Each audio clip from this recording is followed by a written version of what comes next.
and good evening, all y'all. What it do? It's your boy Brian Forbes, and I am here on the Black Factor once again. Let me welcome all of my Black Factor family. Let me also welcome all of my Oh So Smooth Radio family. Tonight, you guys, we have been missing a few shows. Unfortunately, last week I was on a plane, y'all. So we had to do a little something on the other side of the world, so we got that done. Anyway, y'all, tonight's show, and I'm jump straight in. I'm jumping straight into this. I'm jumping straight in for a reason. Tonight we're gonna do this show because of some things that I've been thinking lately, and I know sometimes my thoughts can be all over the place, but sometimes my thoughts can help others, and that is what my attempt tonight will be to kind of put some stuff out there that because sometimes I'll be honest with y'all, sometimes there are things that I think and things that are going on, and I have to question whether or not I'm the only individual who feels the way that I do. Am I crazy? Or does everybody else think things, then they just don't say it? So I like to say the things that everybody is thinking. However, I like to keep it within reason because we all know some stuff don't need to be said. But on tonight, you guys, what we're going to talk about are train wrecks, trauma porn, and escapism. Now, I guess you're probably thinking train wrecks and trauma porn. What is trauma porn? Trauma porn is a term that I got from my daughter. And the way it came up was that, well, let me back up. I had an individual who follows this show come to me one day, not long ago, a few months ago, and she said, I remember when you first started your show, your content was more in depth in regard to our history as it relates to our current events. And you pointed out things that were very important to us in our society, which I still do. However, my daughter made the point because I did tell my daughter that what was said. And so my daughter said to me, she said, well, Dad, you have to keep in mind that a lot of the content on the Black Factor, because of what it is more like trauma porn. And so I thought about that for a minute, and I said, trauma porn? That's interesting. And it started to make sense. So then, of course, this is a rabbit hole. Y'all know how I go down these rabbit holes. So I go down this rabbit hole, and I get to thinking. Trauma porn, much like the train wreck. Well, the train wreck is a little different because a train wreck, the reason they call it that, because it's like, there's carnage. You don't want to look, but you also don't want to look away. That's part of the human condition where we just kind of gravitate toward stuff sometimes that is macabre, if you will. And when she told me, she used the term trauma porn. She said, well, Dad, sometimes people can only take so much of that. So I thought about it again, and I was like, you're probably right. And I say that mainly because what she was actually describing was me. To be able to, because I don't know, some of you all remember and some of you may not, I was doing this show literally every day. Every day I had new content and I had new information. And then I began to realize that it was actually taking a toll on me. It was becoming a burden. It was getting harder and harder to provide content on a daily basis, mainly because of all of the tragic things that come up. Even when you try to bring positive information, here's what happens.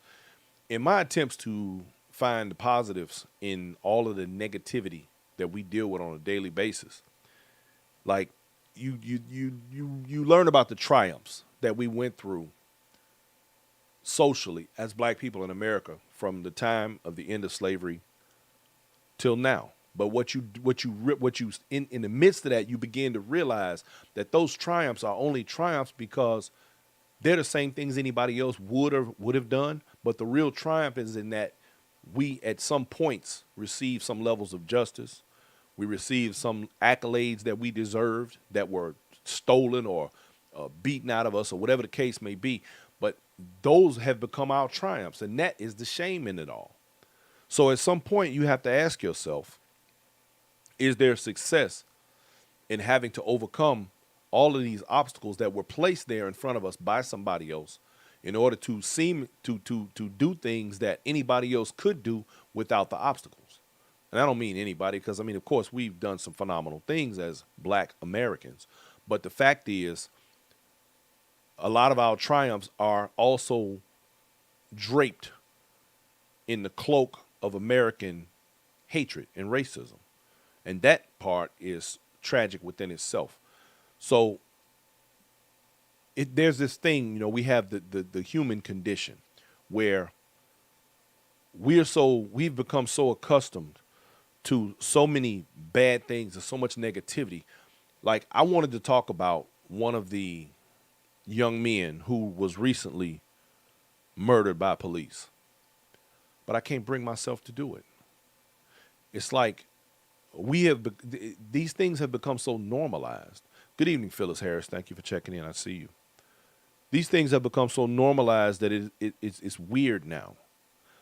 Like, even though in our community, certain traumatic things have always been sort of normal. We expect certain stuff.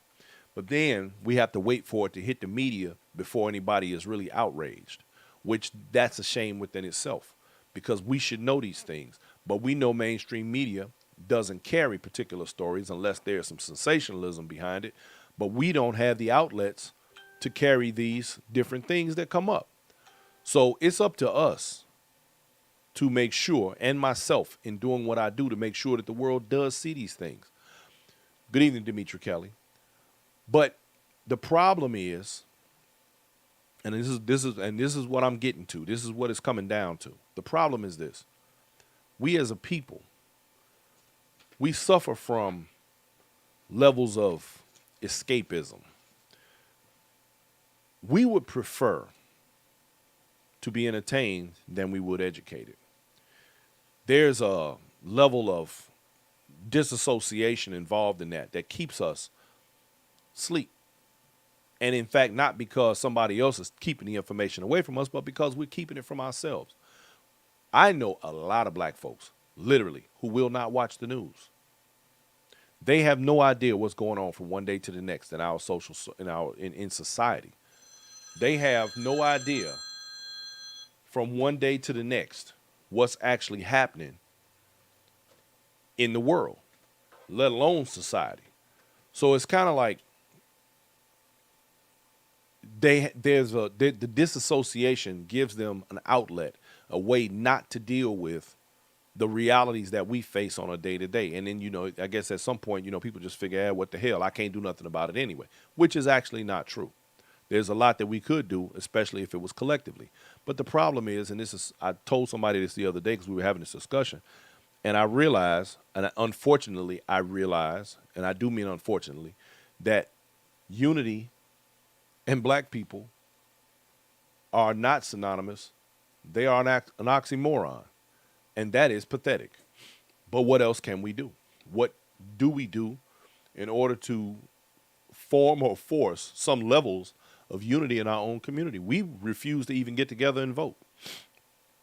This show right now, in the last month or so or more, I'm lucky if I get 10 to 12 watchers during this live show, or 100 watchers over the next month or so. But if I put up something entertaining, if I'm doing Inside Stepping, which is an entertainment-based podcast that you all know that I do on Tuesdays at 7, my numbers when the show is on are over 100. I got 100 watchers at any given time. Entertainment versus education. We prefer the entertainment.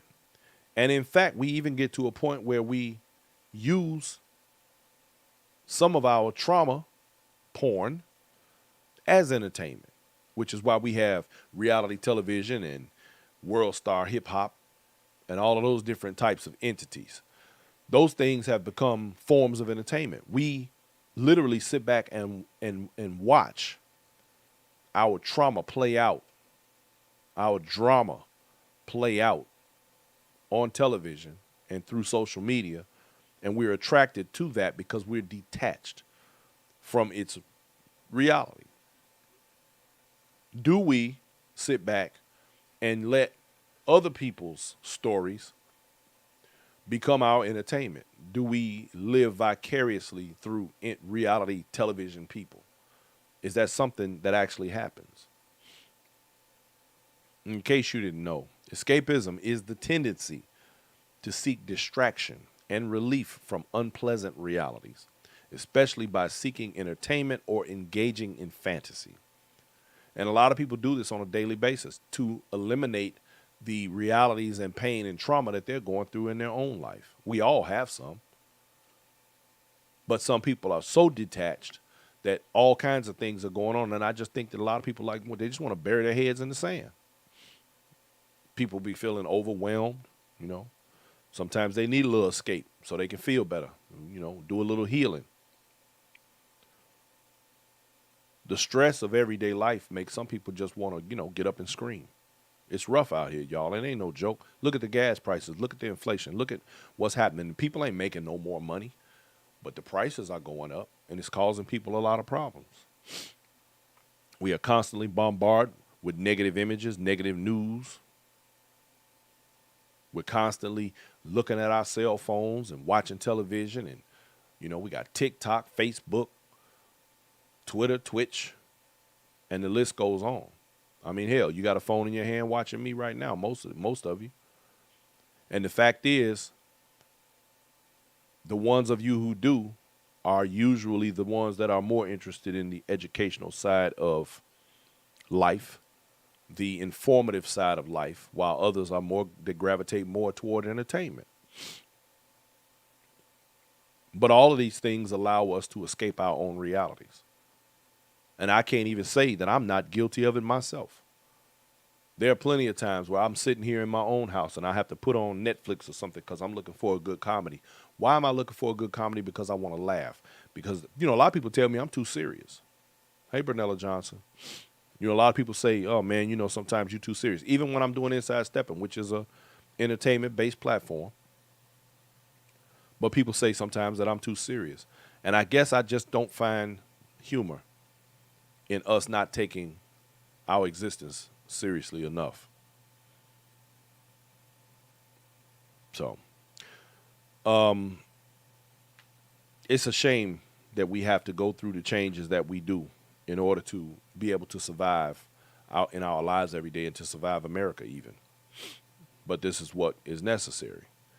We shy away from politics, finance, literature, and we gravitate toward reality TV, Wendy Williams, you know, World Star Hip Hop, you know, soap operas, things like that. Our cell phones, TikTok, you know, you can get those quick little bits of information through a TikTok, a couple of minutes here, a couple of minutes there. You see some things, they make you laugh, some stuff that entices you a little bit about something else, and so on. You know, I have a strong, strong admiration for people like Ben Crump. Y'all know that's the lawyer who has basically taken over the position, more or less, of the Johnny Cochrans or the Al Sharptons of the world. But here's the fact. We need those people. But here's the real fact. They get up and do more work on a daily basis than the average person does in a year in regard to the betterment of our own people.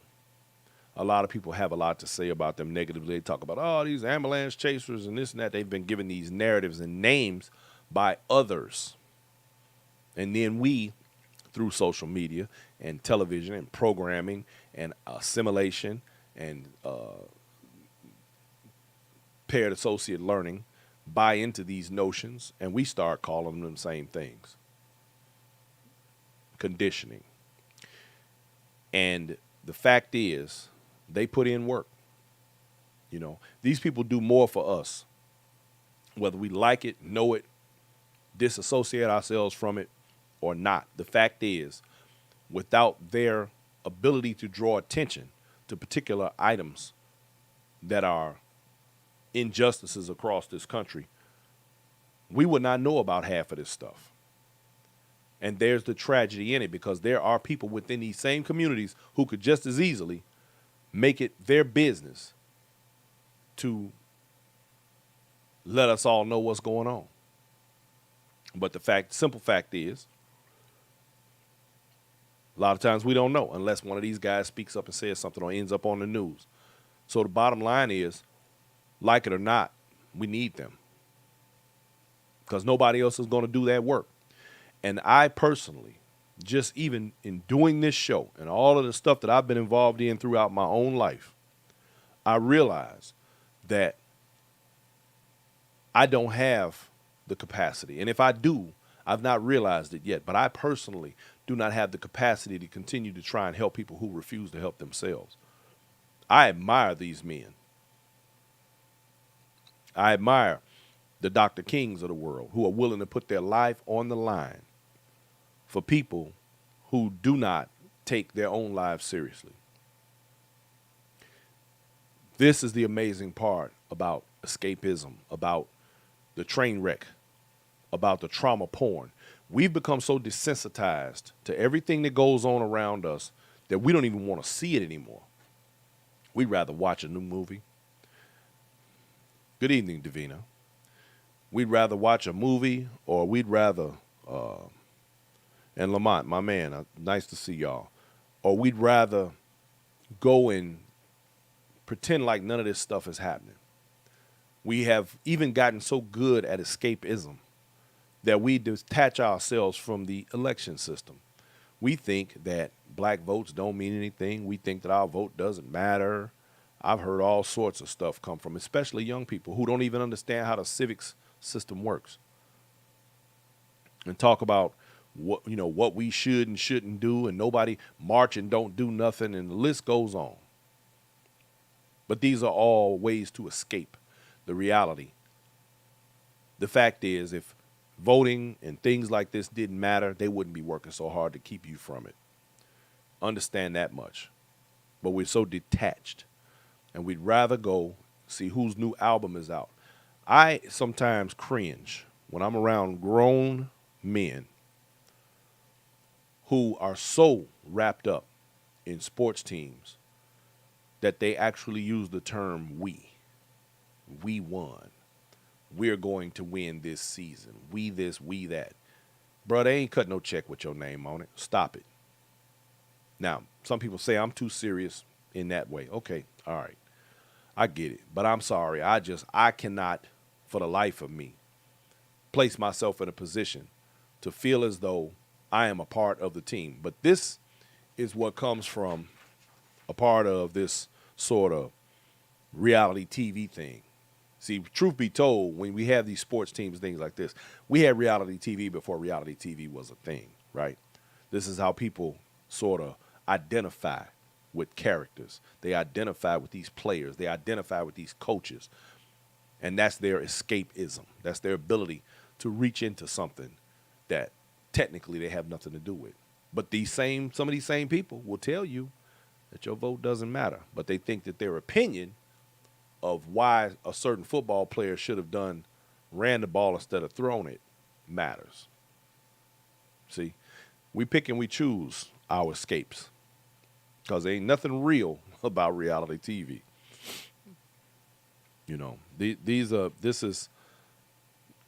They've done so many studies about this kind of stuff. And here's the real truth.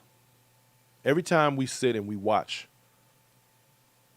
all of these, what I like to refer to as distractions, we sit back and we don't pay attention to things that are going on around us. It's because we've been programmed that way. They will keep you asleep. All of this reality television, these type of things, it gives you a false sense that you actually know these people. You think you know these players. That's insane. But we continue to buy into all of these different ways to keep ourselves out of knowing what's really going on.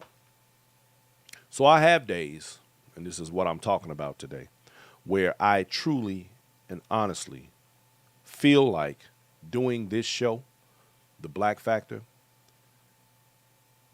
I'm not going to say it's a complete waste of time.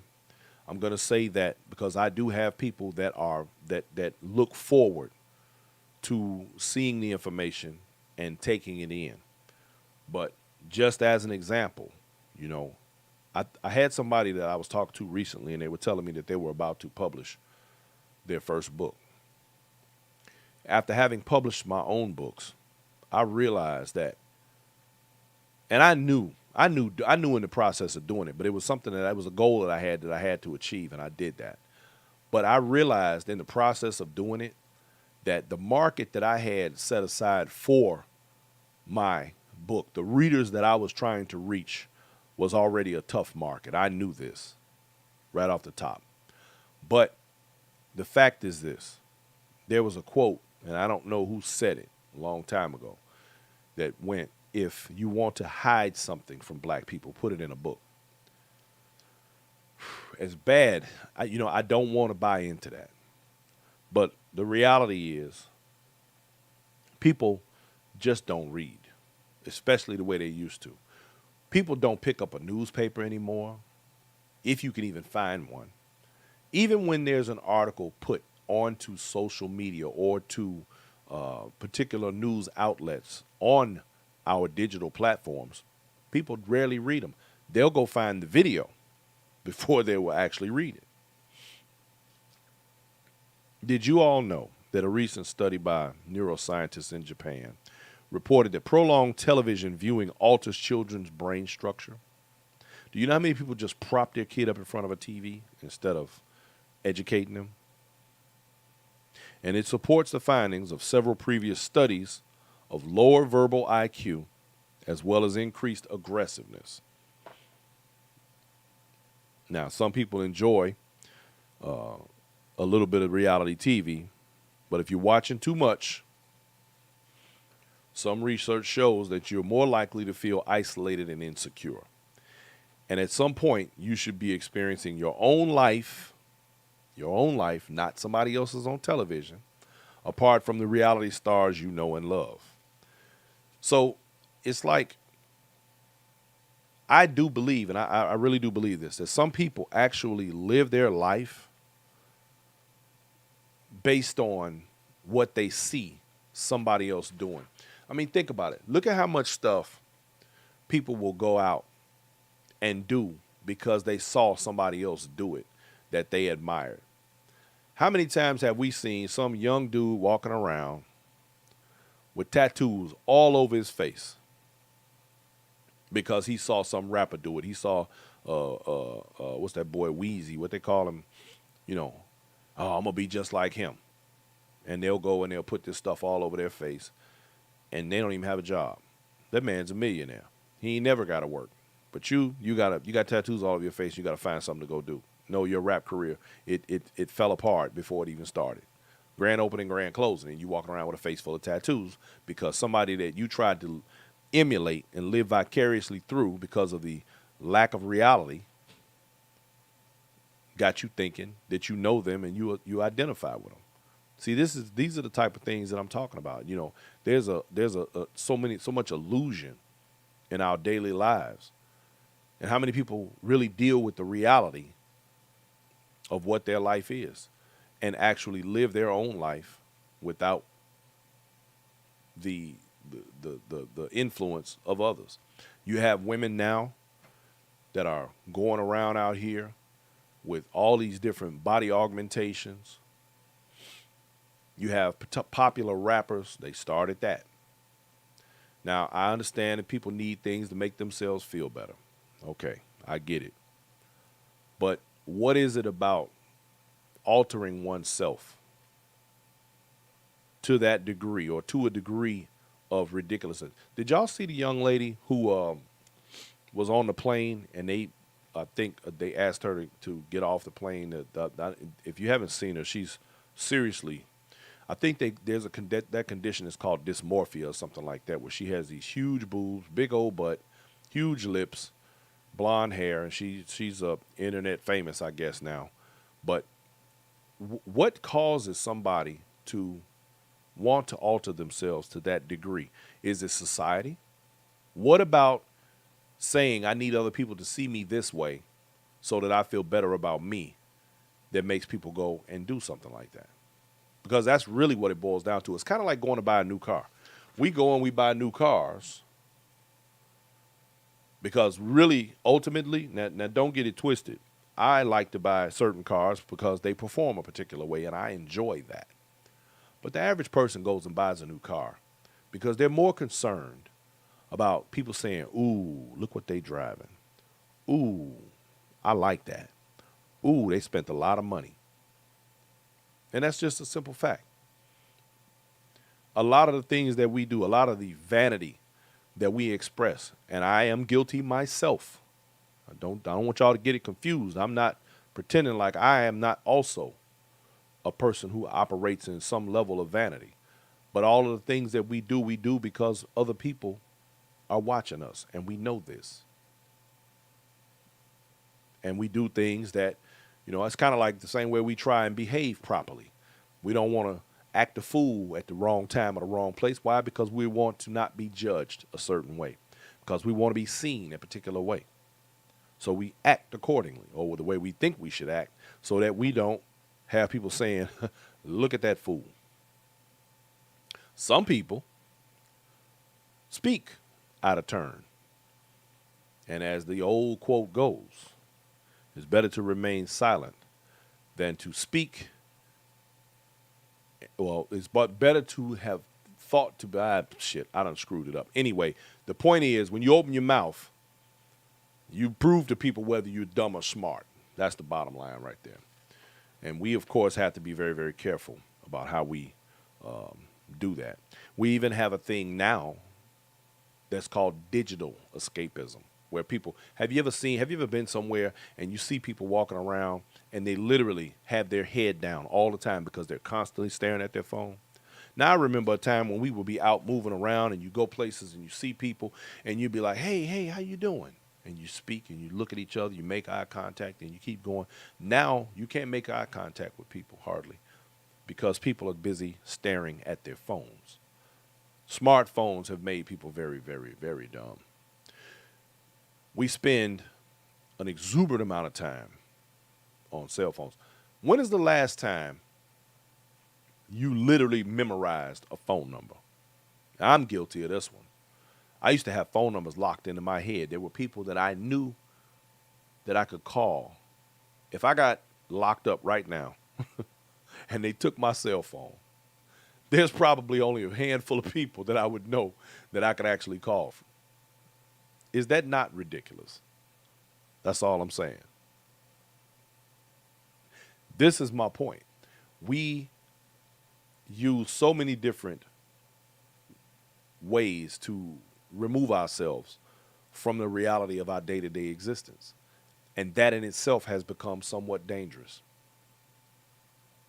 On the days when I don't feel like coming on to this show and speaking about things that I feel like nobody is going to pay attention to, that is a level of escapism that even I want to exercise. I refuse to do it, but because I'm going to keep doing this. Why? I have no idea. That's the honest answer. But I'm going to keep doing this because I know that there are people who will benefit from the things that I present in this show. There are things that people want to know about their history, about the history of this country, about the things that we need to know that affect our daily lives and why. I try not to make it be a trivial pursuit. However, sometimes it is. So we have to do what we have to do. Why do we like reality television so much?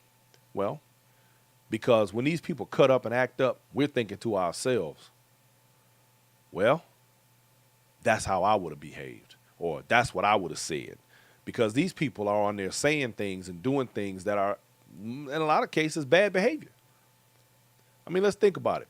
How often when we watch reality television, how often do we run across and see a person that actually has some class? And then the ones that do, they have some levels of BS going on themselves. I mean, let's remember now, none of this reality television is actually reality. It's all BS. It's all an act. And I know this to be facts. But I'm just saying, we get so caught up and immersed in it, so deeply involved, that we actually trigger emotional responses from ourselves and the people around us.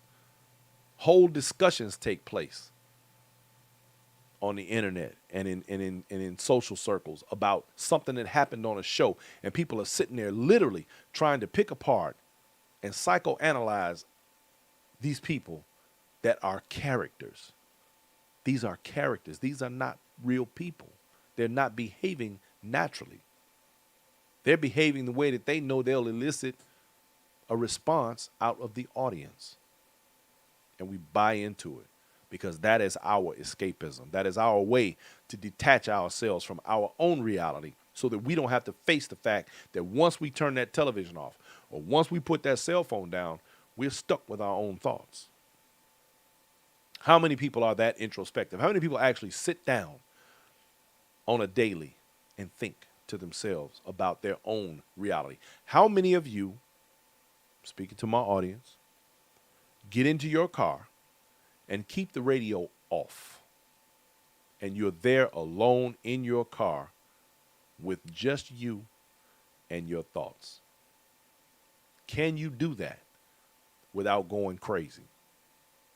We're trained at an early age to distract ourselves from any thought of creativity, any thought of self, any thought of others by being distracted with televisions, now with social media and cell phones, with all of the things around us that don't allow us to think about us. We want to fix stuff. We know we have certain problems, but do you really, I want y'all to understand something. There would be so much more creativity in the world. There would be so many more brilliant people if they actually took the time to think about things without the distraction of a cell phone, of a television, of other people, and just deal with themselves for a little while. A lot of people just don't do it. And I'm going to even go one further. Even without your Bible, even without thoughts of things that have nothing to do with you. Take all of that other stuff, put it away, and dig into your own soul, into your own heart and your own mind. Where are you really in your life?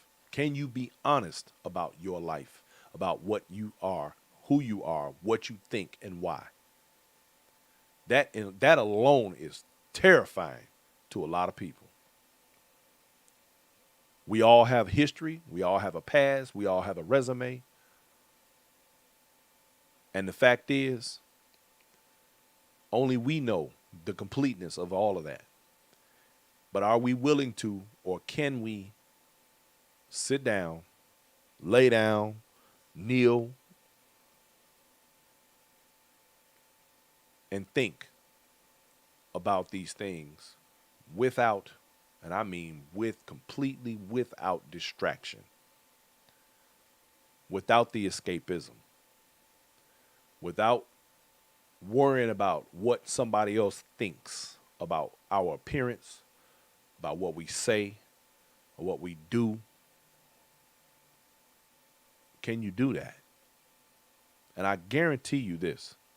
If you do, you'll find that there is an abundance of greatness within. Leah Edwards says there will be more love and more respect in the world. I absolutely agree 100%. We watch our youth emulate behaviors that they see elsewhere. Their structure, their ideas, the way they do things Everything comes from somewhere. Education starts at home. We watch the youth. We constantly get these stories out of Chicago about these kids going around, they carjacking, they stealing, they killing, they doing all these things. This is the narrative. I took somebody home to Chicago with me last weekend. My wife and I, we took a good friend of ours to the city. And her husband had said, he had a lot of ideas that he believed about the city based on what the narrative has been and the information that was put out through the media about the city. Well, she made it her business to tell him and everyone else she didn't see none of that. Now, we went to every neighborhood in the city. Inglewood, Chatham, Wild Hunnets, West Side. We was all over the city. She didn't see none of that. Now, the point is, every idea comes from somewhere. Every idea that we all have as individuals in our lives, the way we behave on a daily basis came from somewhere. People say, oh, I'm just me. It's just me. Or that's not me. Sometimes you don't know what is or isn't you. Only because you've always lived your life based on what you think other people will think about you. Or because you think that you do something, your ego is too large to do this or that. Do you know how many people have missed out on their own greatness because they've lived their lives based on what somebody else thought about them? Because they couldn't be introspective, because they couldn't take the time to think about who they are individually and what they can do for themselves and those around them. Because everything is rooted in our environment and our experiences and our exposures. Environment, experiences, exposures, 3 E's. When we get older, when we know better, we do better. Or at least we should do better. That's the thing. We have to do better. But can we? So, I'm saying all of this to say, y'all, that we need to take more time and think about what's going on in our own lives. We need to take more time and try as hard as we can not to want to always escape the comfort of fantasy, the comfort of disassociation and escapism.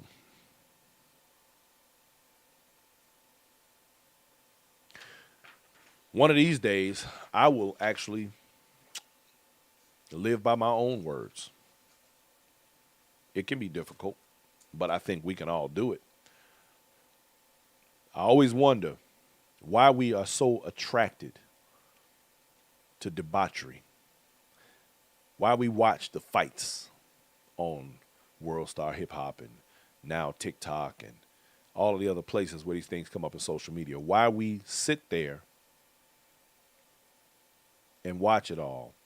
And I think a lot of it has to do with the fact that we are removed from it and we don't have to deal with it, so we don't. And it's okay. But the fact is, there's going to come a time where we all are going to have to deal with ourselves. Something just occurred to me. You know what would be a really, really terrible thing? People who don't use introspection. It's got to be, it would have to be a very terrifying thing if by chance you were ever on your deathbed or in a situation where you were stuck there by yourself. Let's just use COVID patients, for example, some of the ones that we know about who have recently passed and things like that. If you had to lay in that bed all alone and you think about all of the things, you're forced to think about all of the things that you didn't do, all of the things that you should have done, all of the ideas and thoughts that you had, and you let others distract you from, other things distract you from.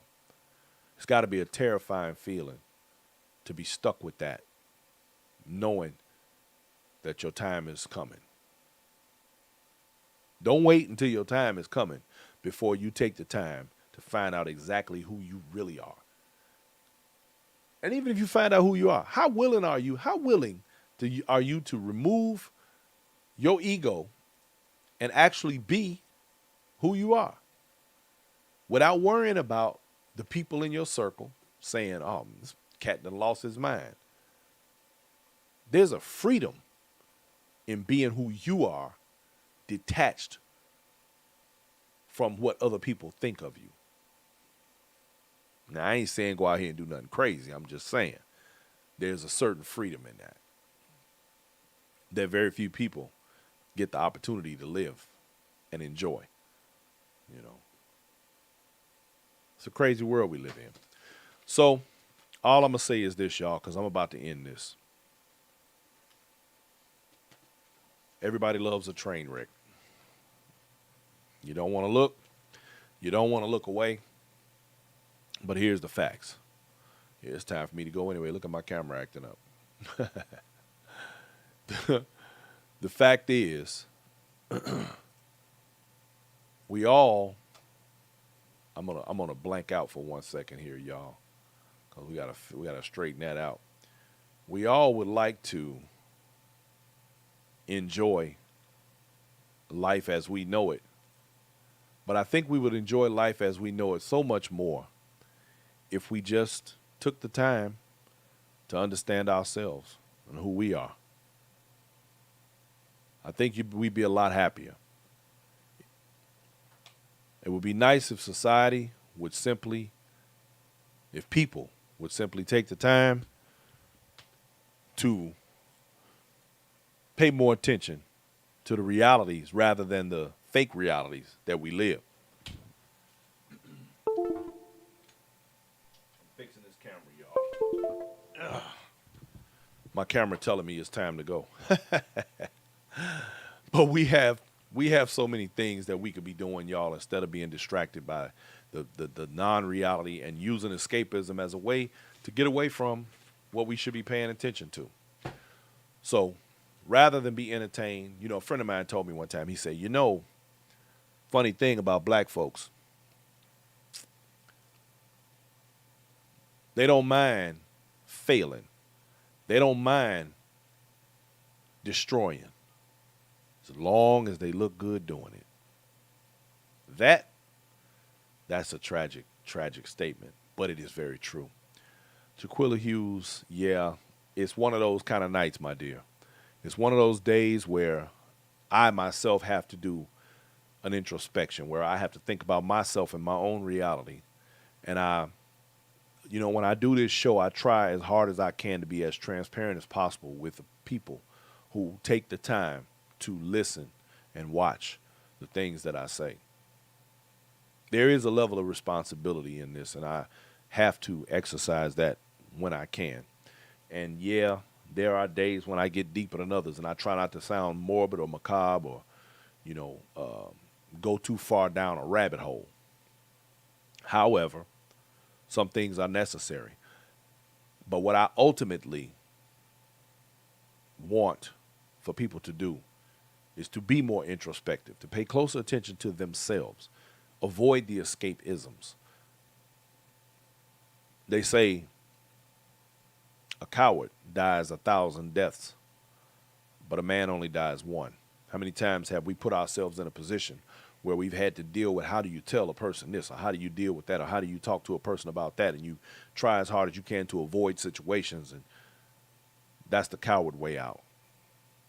The man deals with it, and that way that death doesn't return to him over and over and over again.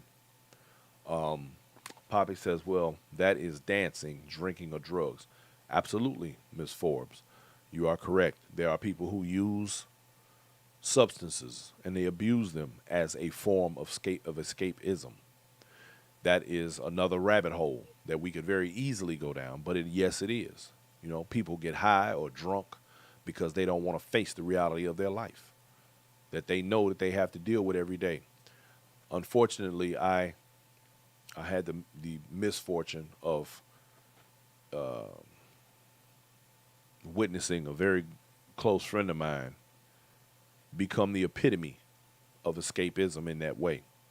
Someone who does not want to live their life in the reality that says that they have to be responsible, that they have to make something of themselves, enabled by others around them.